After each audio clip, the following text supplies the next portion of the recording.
Muy buenas noches, mis hermanos, que el Señor los colme de bendiciones y que el calorcito de su palabra los haga entrar, nos haga entrar a todos en ese calorcito que como hermanos necesitamos, que traiga discernimiento, que traiga no solo conocimiento, porque no se trata de acumular y acumular ni sermones ni palabras, sino que nos permita tomar decisiones en nuestras vidas.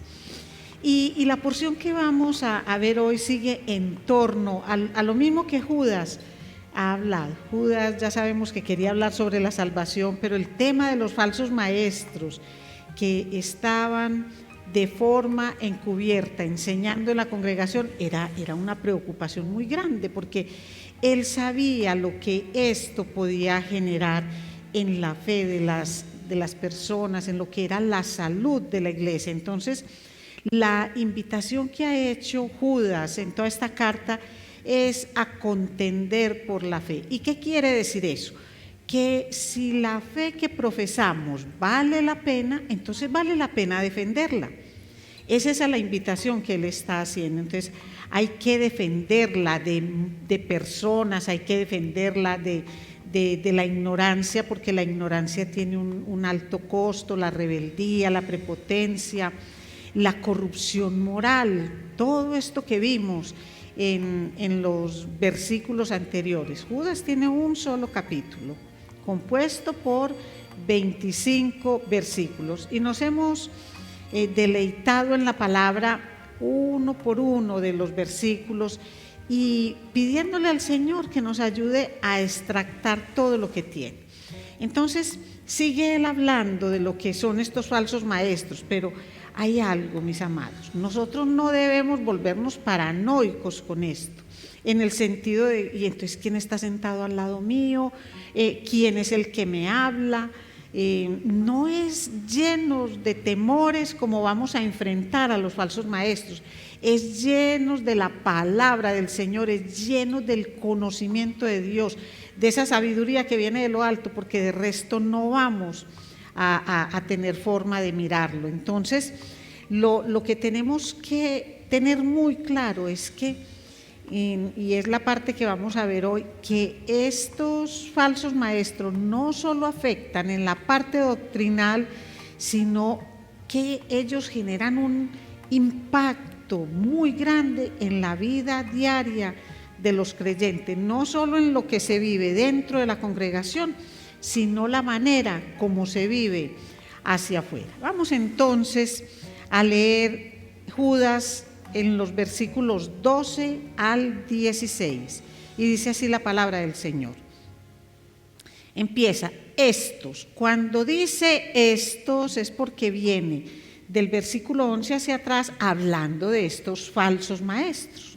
Entonces dice, estos son manchas en vuestros ágapes, que comiendo impúdicamente con vosotros se apacientan a sí mismos, nubes sin agua llevadas de acá para allá por los vientos, árboles otoñales sin fruto, 2 veces muertos y desarraigados, fieras ondas del mar que espuman su propia vergüenza, estrellas errantes para las cuales está reservada eternamente la oscuridad de las tinieblas. De estos también profetizó Enoc, séptimo desde Adán, diciendo, he aquí, vino el Señor con sus santas decenas de millares para hacer juicio contra todos y dejar convictos a todos los impíos de todas sus obras impías que han hecho impíamente y de todas las cosas duras que los pecadores impíos han hablado contra él. Estos son murmuradores, querellosos, que andan según sus propios deseos, cuya boca habla cosas infladas, adulando a las personas para sacar provecho. Y Señor, gracias por tu palabra. Ayúdanos, Señor, a entenderla. Ayúdanos a ser muy cuidadosos, pero no cuidadosos por lo mucho que sepamos de muchas cosas en este mundo, Señor, sino cuidadosos de entender y poner por obra tu palabra. Ahí es donde está la clave de todo esto. Ese estudio de la palabra es el que nos da el discernimiento, que podamos ponerlo por obra cada día de nuestra vida. Te lo pedimos en el nombre poderoso de Cristo Jesús. Amén. Muy bien. El peligro de los falsos maestros. Y hay una ilustración de la vida real que nos va a poner en sintonía con este texto. Mire, noviembre 21 del 2016. De pronto para nosotros no sea ninguna fecha impactante y en el mundo entero tampoco. Pero miren, en Kabul estaban en una mezquita, estaban en una de sus celebraciones religiosas. Aquí no vamos a mirar si celebración religiosa de esta o de aquella índole. Estaban en su celebración religiosa y de pronto entró un hombre como cualquiera de ellos. Ese hombre se hizo en la mitad de ellos y se inmoló. Él explotó en cientos de pedazos, pero junto con él murieron 30 personas y 85 heridos graves. Ahora dirán ustedes, bueno, pero ¿qué tiene que ver que haya entrado en Kabul, en una mezquita, un hombre y se haya inmolado? Tiene todo que ver con la palabra que estamos estudiando hoy, porque este hombre logró entrar y hacerse en la mitad de todas estas personas porque iba vestido como uno de ellos, porque aparentaba ir con el mismo fervor, con la misma ansiedad de mostrar reverencia a Dios de la manera que ellos lo estuvieran haciendo. Por eso se pudo entrar entre ellos, porque había mucha vigilancia, muchísima, porque cuando hay festividades especiales hay muchos brotes de violencia, pero en ese caso él logró de manera muy camufladita, logró entrarse y hacer el daño que hizo. ¿Quiénes sufrieron? ¿Quiénes sufrieron ahí? Los 30 que se murieron, claro que sí, sufrió la iglesia, sufrió la fe, sufrió el mundo entero, puede decir uno, porque uno se desgarra ante cosas de esas, pero miren también quién sufrió, el que se inmoló, porque él también murió. Él no estuvo para contar la historia, debe haber tenido sus argumentos, sus ideas, sus convicciones. Pues mis amados, de eso nos habla la palabra. Cuando nos habla del peligro de los falsos maestros, es el peligro para quienes los escuchan y los siguen, pero también para ellos. Entonces vamos a releer este texto ya mirado desde ese punto de vista. Vamos a ver en la primera parte cómo el peligro de los falsos maestros radica en la forma hipócrita como ocultan sus verdaderas intenciones.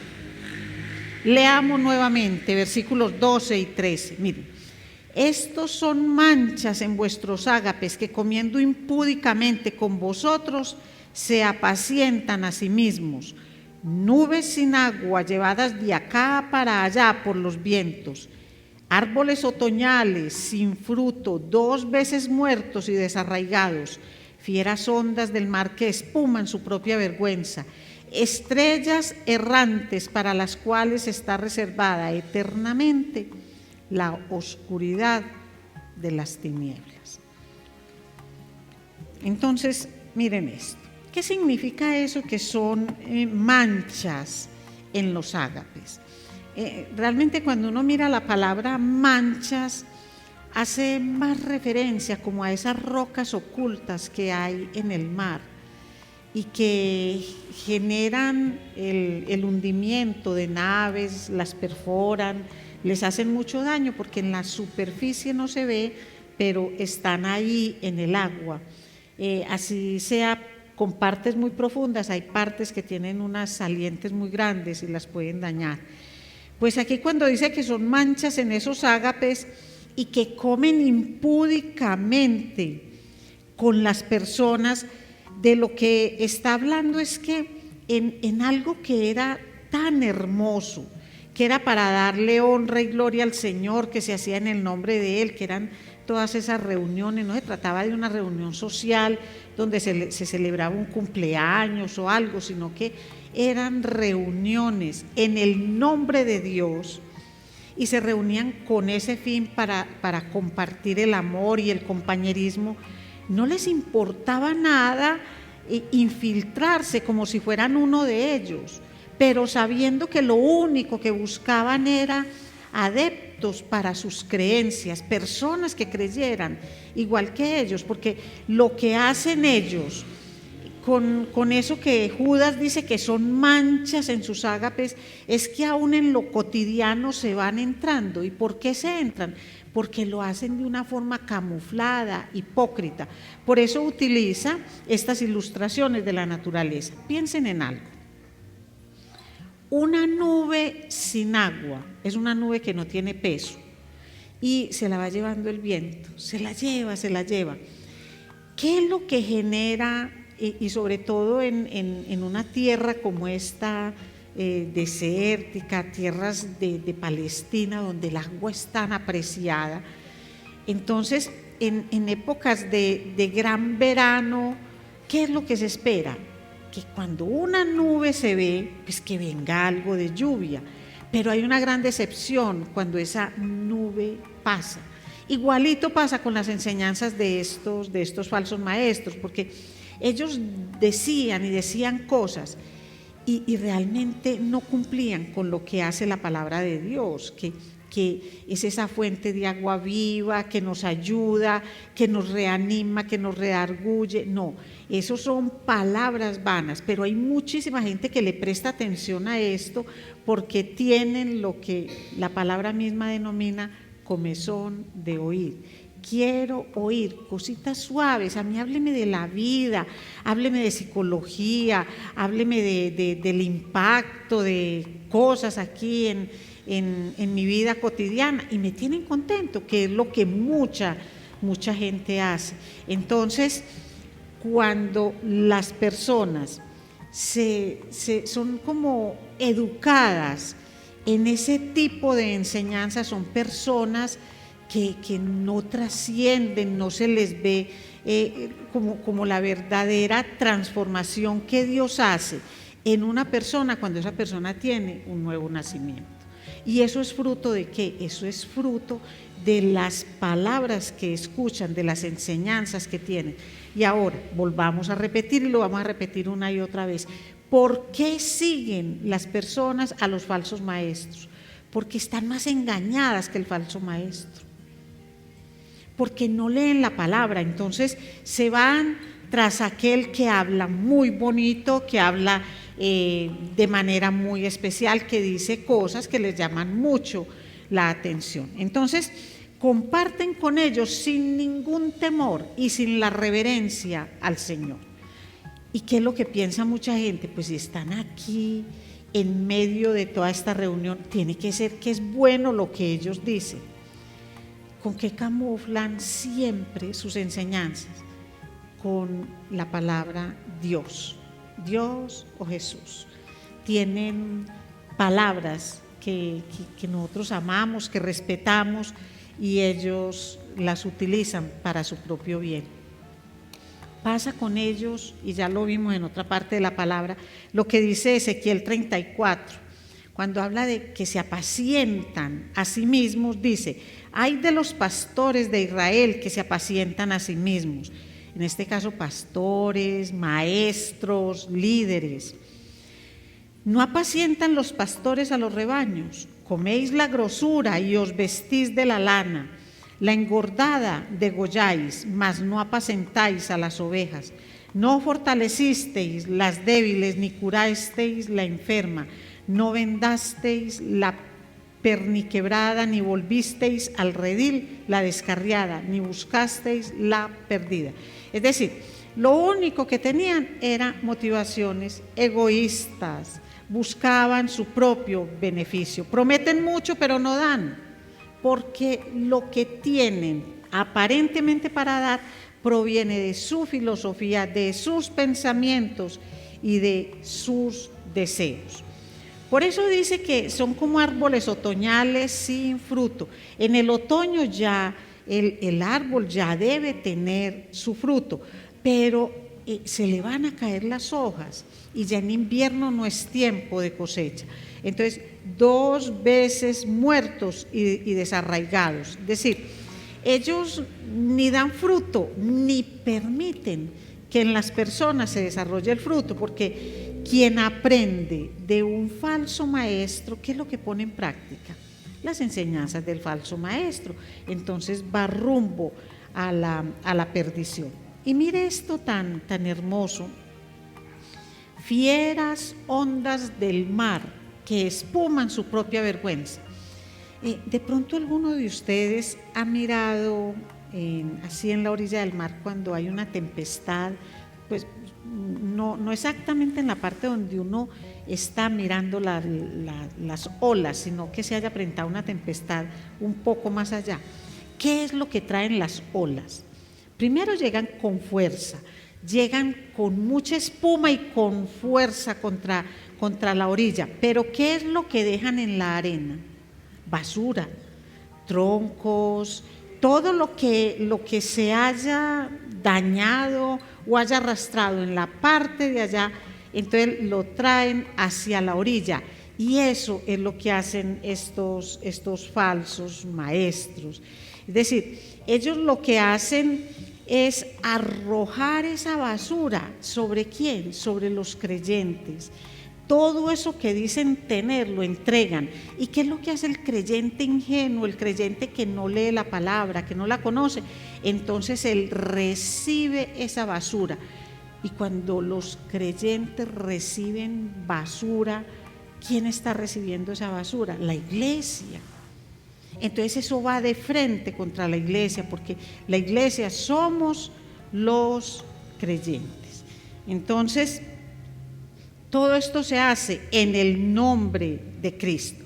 Pero dice Judas que son como esas estrellas errantes, esas estrellas fugaces que brillan un momentico y se pierden. Nadie conoce el rumbo de una estrella errante. Entonces pueden hacer mucho daño en la iglesia, y efectivamente lo hacen, pero dice que para esas personas está reservada eternamente la oscuridad de las tinieblas. Entonces dice uno, bueno, pero la oscuridad de las tinieblas para todos ellos, si ellos dicen ser conocedores de la palabra, ¿por qué persisten en eso? ¿Por qué se inmoló el hombre de la Ilustración? Nosotros no hemos hablado con él, pero nadie ha hablado con él, pero sabemos. Claro, se va para el cielo y están convencidos que esa es la manera para llegar al cielo. Por eso son capaces de dar su vida. Bueno, el falso maestro no llega hasta el punto de dar su vida, antes por el contrario, se aprovecha de la gente para tener un estilo de vida diferente, para tener poder, para darle gusto a su ego, para tener influencia sobre muchas personas. Pero la verdad es que están convencidos que esa es la verdad, aunque la verdad salga de ellos mismos, de sus propios pensamientos. Cuando uno les pregunta de dónde sacaste esto, pueden ser personas muy ilustradas, hablo de personas que han leído mucho. Llega un momento en que pueden no saber si lo sacaron de aquí o de allá, pero lo cierto es que no son sacados de la palabra, porque todo se contradice. Entonces aquí viene la segunda parte de Judas. Judas entonces les dice que el peligro de los falsos maestros, es como si les dijera, es que el peligro de los falsos maestros es para ustedes mismos. Es que ustedes mismos van a recibir el juicio de Dios.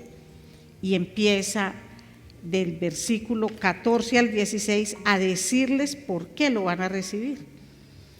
Y dice, de estos falsos maestros también profetizó Enoc, séptimo desde Adán, diciendo: he aquí vino el Señor con sus santas decenas de millares para hacer juicio contra todos y dejar convictos a todos los impíos de todas sus obras impías que han hecho impíamente y de todas las cosas duras que los pecadores impíos han hablado contra él. Estos son murmuradores, querellosos, que andan según sus propios deseos, cuya boca habla cosas infladas, adulando a las personas para sacar provecho.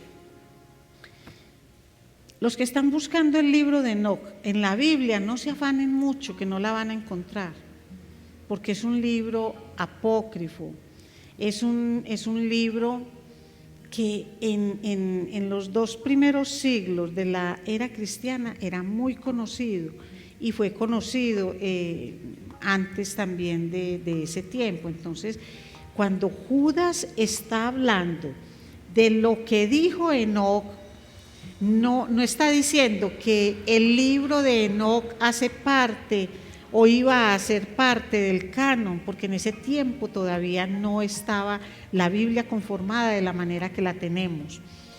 Pero lo que está haciendo es diciéndole: bueno, ustedes están fundamentando todas sus enseñanzas no en el Evangelio de Jesucristo porque lo desechan y porque ustedes dicen que aún con todas y los pecados que tienen, con todo y lo que son esos pecados sexuales, esas cosas que practican, tienen la salvación y tienen la gracia, porque ustedes desechan el Evangelio.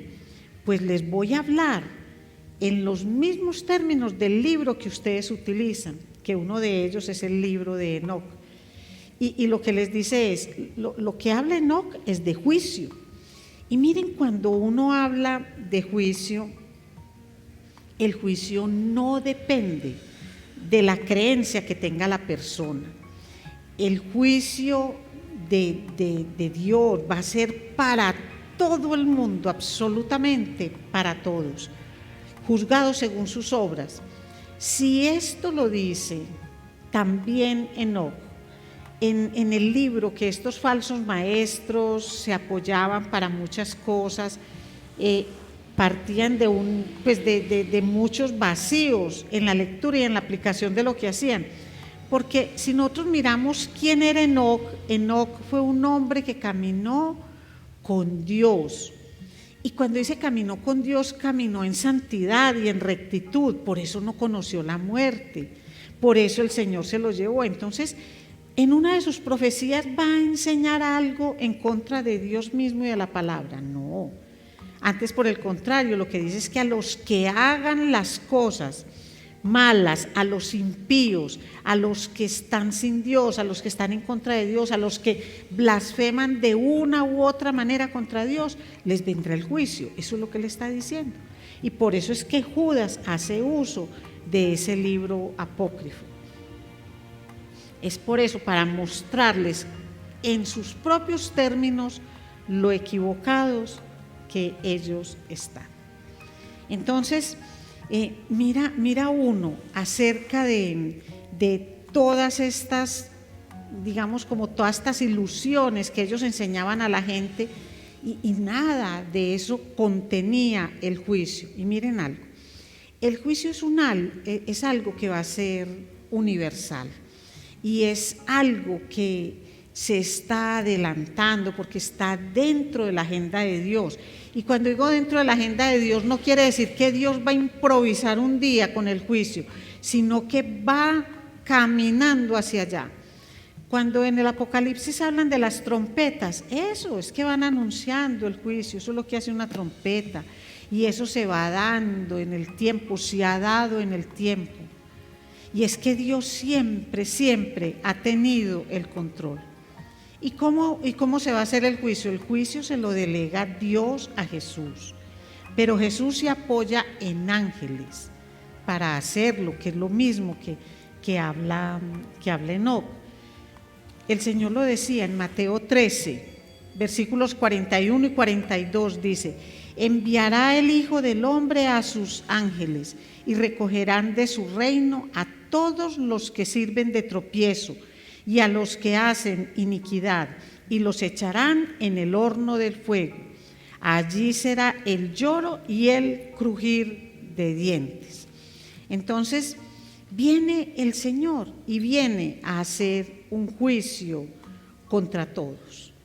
A veces estos falsos maestros, por todo lo que hablan Juan, habla Pedro, Pablo y ahorita Judas, estos falsos maestros como que piensan que el juicio es para otros, pero no para ellos, que se consideraban más espirituales y como de una élite, de una casta especial, pero el juicio es para todos. Miren, Apocalipsis 20, versículos 12 y 13, lo dice muy, muy clarito y dice: y fueron juzgados los muertos por las cosas que estaban escritas en los libros según sus obras, y el mar entregó los muertos que había en él, y la muerte y el Hades entregaron los muertos que había en ellos, y fueron juzgados cada uno según sus obras. Vea, aquellos que se mantienen en la defensa o con la inquietud más bien de algún grupo de una comunidad donde no hay ni luz, por lo tanto ni televisión, ni un internet, que nunca han escuchado hablar de Dios, no se preocupen, que Dios no es injusto y Dios no deja a nadie sin su enseñanza. A todos nos dio conciencia, y en la conciencia de cada ser humano que ha nacido, que está naciendo y va a nacer, está escrita la ley moral de Dios, con la capacidad de saber qué es bueno y qué es malo. Pero ninguno de nosotros es justo en el cumplimiento de la ley, ni la ley escrita ni la ley moral. Así que el juicio va a ser para todos, absolutamente para todos. ¿Quién es impío entonces? Porque uno puede decir, impíos son esos falsos maestros que hay allá. Vea, hay muchas formas de nosotros ser impíos. Y el verso 15, mire todas las veces que repite impío, impiedad, es para dejar claro que ser impío es vivir sin Dios. Y cuando una persona vive sin Dios, la tendencia que tiene es a considerarse un Dios con minúscula a sí mismo, como un diosito. Y como se consideran de esa manera, se exaltan sobre los otros. Cuando una persona se autoexalta a través de esas manifestaciones espirituales y dice recibir más que los otros, pero su vida no lo demuestra, solamente en el detalle de todo lo que hace, se llenan como de una vanagloria, hablando de todas las experiencias que han tenido con el más allá, con el más acá, con esto, las conversiones. Creo que eso lo hemos visto todos, que por eso es que termina aquí hablando de los falsos maestros como murmuradores y hablando de ellos como querellosos, que andan según sus propios deseos y que hablan, que tienen, cuando dice que tienen esas bocas como infladas, adulando a las personas, pero buscando adularse a sí mismos.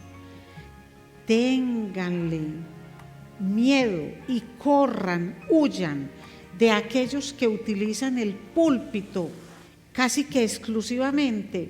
Llegan y leen un versículo y le dedican al púlpito casi que exclusivamente, le dedican el tiempo para mostrar cómo ha sido esa forma extraordinaria en que Dios se ha manifestado en sus vidas, que salieron de aquí, que salieron de allá, que hicieron estos milagros, que tienen estas conversiones, son los que más evangelizan, los que más bautizan.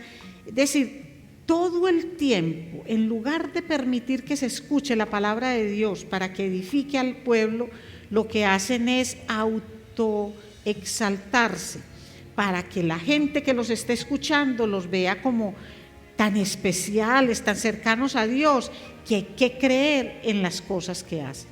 porque todo el mundo quiere ser de pronto como ellos.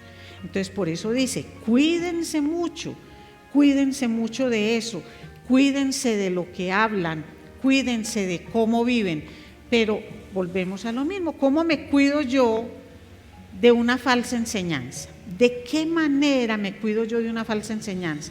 Cuando conozco la buena enseñanza, yo sé que una palabra está mala, que es dañina, que no corresponde a lo que es la voluntad de Dios, cuando conozco la voluntad de Dios, cuando discierno a través de las Escrituras. Pero si yo simplemente de vez en cuando leo algo, a mí me pueden engañar muy fácil.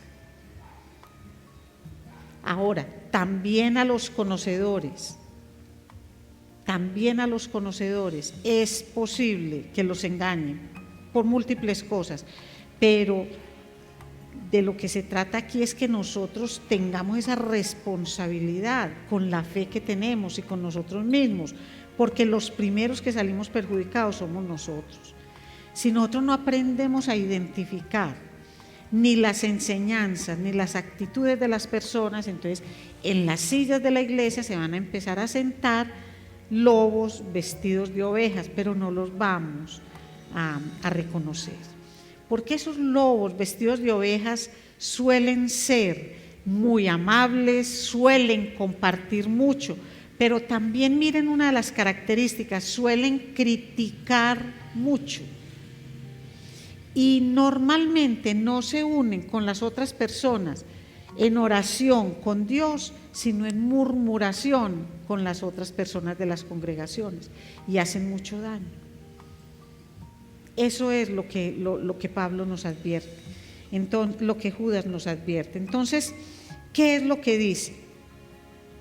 Que estemos atentos, pero no paranoicos, porque si nos llenamos de paranoia, si nos llenamos de un absoluto temor que nos paraliza, nosotros no vamos a hacer nada. Entonces lo que tenemos que luchar cada día es por conocer más la doctrina para defenderla, de tal forma que sigamos en todo momento con ese deseo de contender ardientemente por la fe, de desenmascarar a aquellos que nos van a entrar falsas enseñanzas, que no nos preocupemos tanto en la forma como dicen, sino el contenido de lo que dicen, pero también de manera muy especial mirar sus vidas, que no nos dejemos engañar, que no lleguemos como unos ignorantes, como unos tontos, que seamos sumisos y respetuosos también, pero no que nos dejemos llevar por esas enseñanzas que a veces seducen. ¿Qué tenemos que hacer aparte de leer la palabra? Orarle mucho al Señor, pedirle mucho al Señor para que nos ayude, para que en el estudio de las Escrituras Él nos llene a nosotros de fortaleza y de argumentos. Vamos entonces a darle gracias al Señor por esto y a pedirle que en todo momento nos ayude. Miren, mis amados, cada día más y más toda la iglesia de Cristo se ve más inundada de falsos maestros que tienen mucha aceptación en las redes, porque es que mezclan un poquito de psicología con una untadita de lo que es la palabra de Dios y mucho de experiencias que parecen ser muy gratificantes. También son mensajes que son muy rodeados en el fondo, como de una rebeldía, de tú puedes, casi como que lo que le están diciendo a las personas es no, es que Dios, como es manifestado en las Escrituras, es un Dios, muchos lo definen como un Dios castigador, insensible, que no comprende las cosas como van cambiando en el mundo, anticuado, que te esclaviza, que te oprime, que no te deja ser tú mismo, y tú fuiste creado para ser feliz, para vivir, para fluir. Entonces, cuando yo escucho eso, ¿quién no quiere vivir tranquilo y feliz? ¿Quién no quiere fluir? Entonces, si de pronto hay alguien que en un mensaje de 2 o 3 minutos me da la clave, la gente lo quiere escuchar. Esa es la verdad. Y crecen y se multiplican los mensajes, se multiplican y se multiplican. Pero eso cada vez nos va alejando más de lo que es la esencia del Evangelio. Con Dios podemos ser felices, con Dios podemos fluir. Si nosotros lo conocemos, si aplicamos su palabra, si cumplimos con su voluntad, porque ¿qué más felicidad y qué más nos va a quitar ataduras sino es saber que Él pagó en la cruz por el pecado? Pero que debo yo entender lo que costó ese sacrificio y lo que significa ese sacrificio en mi vida. Eso se llama discernimiento. Eso se llama discernimiento. Y es recibir eso como ese regalo maravilloso, pero también entender cuál es la responsabilidad que tengo de vivir el Evangelio conforme a lo que es la voluntad de Dios. Mi Señor, gracias por tu palabra. Padre, ayúdanos. Ayúdanos, Señor, a no trivializar tu palabra. Ayúdanos, Padre amado, a profundizar más en las Escrituras, a no conformarnos con esos mensajes que el mundo nos quiere hacer creer y vivir. Esos falsos mensajes, Señor, de una prosperidad, de un bienestar, que si bien, Señor, tú no te opones a ninguno de ellos, no es el fin supremo por el cual diste la vida en la cruz. Tú diste la vida, Señor, por nosotros, para que pasemos contigo la vida eterna, pero que mientras estemos aquí en la tierra podamos amarte, conocerte, respetarte, amar a los demás como a nosotros mismos y servir de ejemplo para aquellos que todavía no te conocen. Ayúdanos, Padre, a conocer, a entender cómo son estos falsos maestros, estas personas que salen de las mismas iglesias, que se mezclan entre nosotros y que a veces se camuflan con sus ideas aparentemente liberales, pero que son ideas de condenación y de juicio.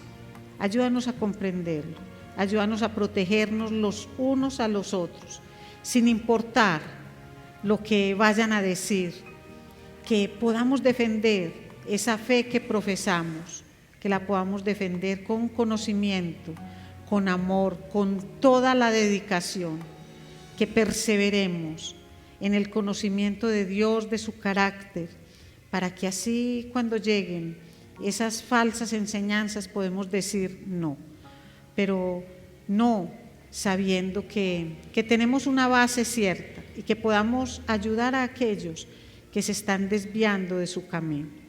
Padre, te pedimos todo esto, te pedimos valor, discernimiento, el entendimiento de la palabra, Señor. Te lo pedimos en el nombre poderoso de Cristo Jesús. Amén.